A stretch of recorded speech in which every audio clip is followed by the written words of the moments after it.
Today, we're going to talk about your defensive ability and why it's so important. The defensive ability is another cornerstone of Absolver, and it's largely what shapes Absolver's makeup as a fighting game.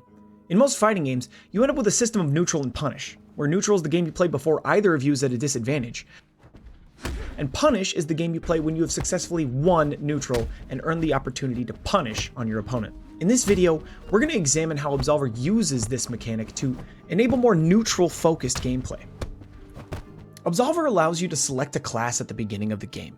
This class informs your defensive ability, and this ability is useful for a number of reasons, chief of which is granting you an option to break your opponent's pressure, as well as respond with pressure of your own, or in some cases, the chance to start pressure of your own. The chance. I'm looking at you, Cult, and sometimes Forsaken. Each class has its own rules of use, and will vary largely depending on your playstyle and preferences. Now, why use your defensive though? Well, much like what we explored with blocking, there's almost no reason to not learn how to use your defensive ability in a game like Absolver. Let me break something down for you. Most games, especially 2D fighters, lean far more into punishes. That is, when you get a hit on your opponent, you're able to take away a chunk of their life because you got that initial hit. Contrast this with neutral game, where the fighters are just doing everything they can to vie for space and get that hit to lead into that punish.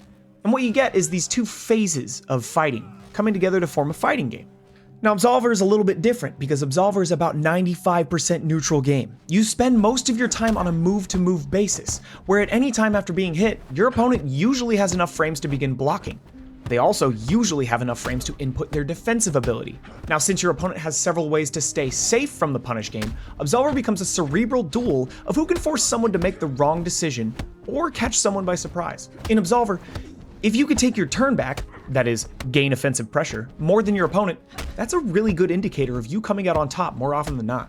In essence, Absolver is a game much more focused in a mental space. You want to stay ahead of your opponent and cognizant of how your defensive can help you do that. Have you ever fought someone who seemed unkillable? I guarantee you a solid understanding and application of their defensive ability is the reason for that. Now, all in all, your defensive is essential in keeping you alive, and an absolute must if you want to deny your opponent both damage and their offensive pressure. When your defensive ability game is at its peak, you are untouchable, denying your opponent every time they gain offensive pressure.